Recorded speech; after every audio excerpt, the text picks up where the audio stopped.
Hi everyone, welcome to another edition of the Lunar Orbit podcast, where I provide timely updates and fresh thoughts on the Terra Luna ecosystem. My name is Gerry, and today is Thursday, the 3rd of March, 2022. In today's episode, we're going to be talking about Apollo DAO and their war chest, an update on the Mars protocol, including the airdrop. I'll be introducing to you the Sabera Protocol, and then finally I'll be talking about Luna on FTX. Okay, let's get into it. So Apollo DAO, the reason I'm starting with these guys is just yesterday I dropped this video, which got a quote tweet from Apollo, so they obviously liked it. This is it here, and it goes into detail on why I'm really bullish on this protocol and how I think it's going to have a big effect on the incoming governance wars, the curve governance wars that I mentioned in the last podcast. So just a quick recap on that.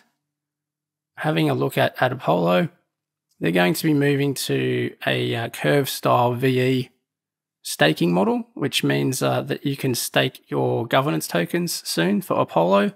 And if you lock them up over time, you get greater rewards, which gives you greater governance power. Now, Apollo isn't the only protocol that's looking to go towards this model. Astroport and Mars have this, or are going to have this very shortly, and other protocols are going to be clamoring to get as much of those governance tokens as possible. That kind of dovetails into the second item here, the Mars update. So having a look at Mars, they've already had a couple of protocols essentially lobbying them to get on this approval list for contract-to-contract lending. Now, this is going to be a bit of a game changer because it allows Mars to issue essentially lines of credit to other protocols, so other protocols can use it to create leverage. And this is why the curve wars are going to be super hot. And we've already seen in the last couple of days, some of the Terra alts have just been exploding higher in value because I think people are starting to understand the significance of this and starting to price this in and buy up as much of these governance tokens as possible. So things like Mars and Astroport are key protocols within Terra. Of course, Anchor as well. There's been suggestions they might move to a curve VE style model. So that's voting escrow, where, again, that's where you lock up the governance token for periods of time and you get greater rewards if you do so. It seems to be a good model. It's worked super well for curve finance. And that's where this curve wars or curve governance wars that you may have heard comes from. So again, Alpha Finance, so these guys were behind Alpha Homora on Ethereum, which was one of the sort of original leveraged yield farming protocols.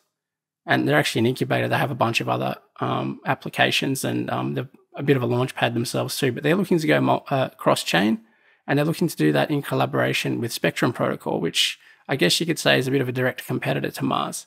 But this is all good. Healthy competition is exactly what we want to see in a thriving DeFi ecosystem. So while I'm very bullish on Apollo, as in this video here, I'm equally impressed with Spectrum and what they've been up to as well.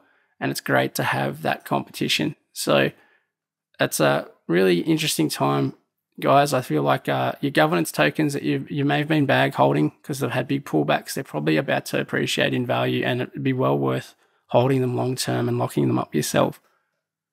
So also on Mars, their ongoing launch is happening. So we're in phase 2 now, as you can see here. By the time you watch this, there's probably only a few hours left to deposit your Mars tokens into this phase 2. So just a quick recap on how that works. There's essentially the initial liquidity for the Mars and UST pool is being bootstrapped here. So we don't know the exact price. We know where it is at this given moment, but this is going to change clearly. So at the moment, if you deposit one Mars, you're essentially going to be some sort of market selling it at the current price of about 60 cents. Now, you can always leave your deposit in here locked up. You don't have to withdraw it and actually realize that price. And in fact, you will be locked in here for 3 months when you deposit in here. But by depositing right now, you get these extra yield, extra percentages. So it's incentivized basically. So it looks like at the moment, you're getting about 48% Mars rewards when you lock up your Mars in this pool. And again, it is locked for 3 months, I believe. And also they're incentivizing people to deposit UST. So it's kind of a clever way to go. It locks in that liquidity for the first 3 months, which means there is a deep liquidity pool for people to trade in and out of and get that price discovery, which is very important when you're starting out.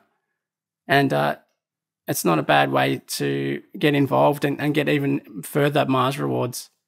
Obviously, there's impermanent loss risk here as well inside the 3 months. Now, the thing that is worth considering is that once you're in this LP, I don't believe you can lock up your Mars in governance. So if you want to get into the Mars governance straight away and start earning protocol rewards and revenue and governance power, it's advisable to hold on to your Mars and not deposit it in here and wait till the Mars launch happens on the 7th. I also anticipate a lot of people are not contributing their Mars here. They might be dumping it on the 7th of March because just cast your mind back last week, you got really, really big rewards in Mars tokens if you came and locked up your UST in the initial lock drop. If you locked it for 18 months, which most people did, you got about a 14.5x, which is about 800% return on your money. So people are going to be wanting to cash out here. So just keep that in mind, guys. I'm expecting the Mars price will probably dump reasonably hard in the first few hours, but that could be an excellent buying opportunity if you're long-term focused. So I'm just sitting on most of my Mars. I put a little bit in here, just the amount that I was airdropped for LUNA staking. But the Mars that I earned for locking up my UST, I'm holding on to, and I'm not sure what I'm going to do with it yet. I'm very bullish on this long term, but it might be a better entry later on, perhaps. So with the Astroport, your LP position did slowly unlock day by day or block by block over the 3 months. So there will be some sell pressure out of this, I guess, over the first 3 months. But who knows? The way things are exploding higher, this could go much, much higher over time as the ecosystem just keeps growing, because Mars, it's going to be the main borrowing and lending platform for the whole ecosystem, I would think. Okay, guys, so moving right along, I wanted to leave a bit of time up my sleeve to talk about the Sabera Protocol, because not many people know much about this.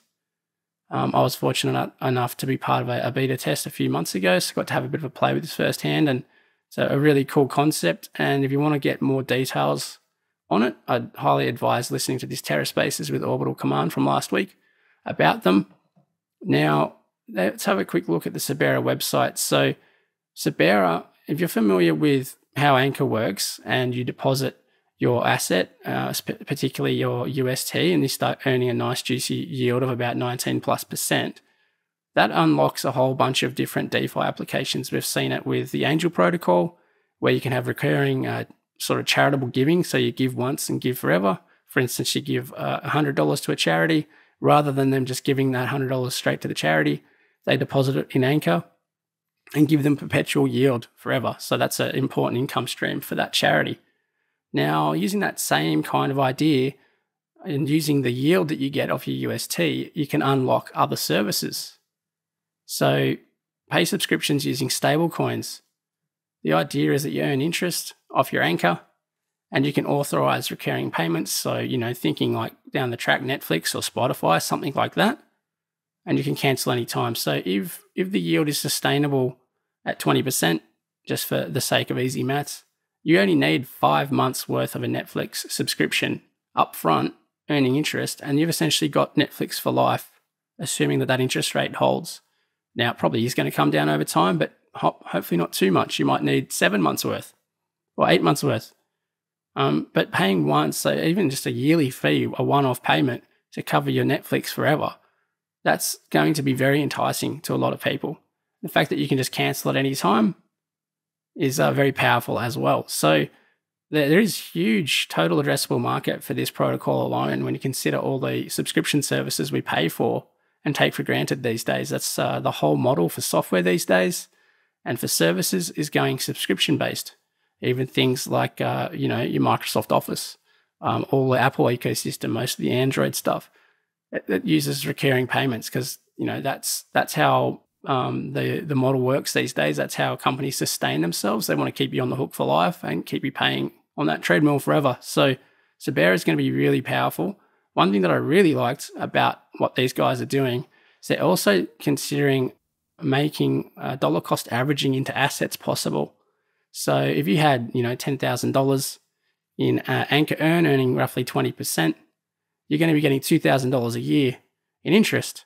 But what if you could redirect that interest as it accrues, you know, maybe daily or weekly, and have a buy into Bitcoin or a crypto asset or the S&P 500? You could dollar cost your yield into an asset that you think over the long term is going to appreciate faster than the interest that you're getting, especially when you consider that UST or the US dollar is getting debased quite rapidly and we have very heavy inflation.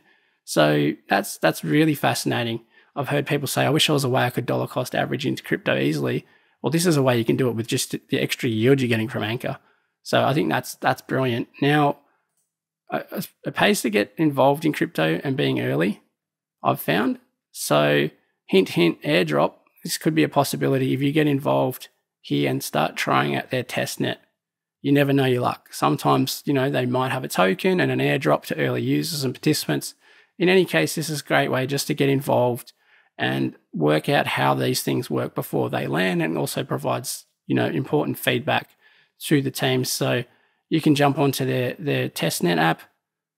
I'm sure they'll have all the details on how you do it. If you've never used a testnet before, you just need to change it to the testnet, the relevant testnet within the Terra Station wallet. You might need to go to a faucet and get some testnet tokens. I'm not sure, but give it a go, guys. This is a way to get a bit of an edge in crypto in general. It's just by being early, being an early adopter, and being an early user. So give that a go, guys. Okay, last up, it feels like I'm doing this every week, at least once, but another exchange listing LUNA. This time it's FTX, who are a major exchange. It's quite fascinating it's taken them this long, because I think there is a bit of a symbiotic relationship between Solana and Terra, at least at the development level, but maybe not the VC level, because if you're not aware, FTX, that's Sam Bankman-Fried and Alameda Research, the guys behind Solana. So anyway, it's good to see another exchange listing LUNA. It's just getting more perverse out there in the markets where, you know, new entrants come through, which, let's face it, is the centralized exchanges. If LUNA appears on their chart as being one of the top performing assets, people will be like, okay, this looks pretty good. I might start to try and understand what this LUNA is all about. Why is it pumping when everything else is dumping? So yeah, it's very interesting to see that has taken this long, but it's there now. And it's, you know, the market forces for LUNA are just getting stronger and stronger every day. Okay, guys, thanks very much for watching. Feel free to like and subscribe and share this content with your friends and family. And I'll see you in the next one.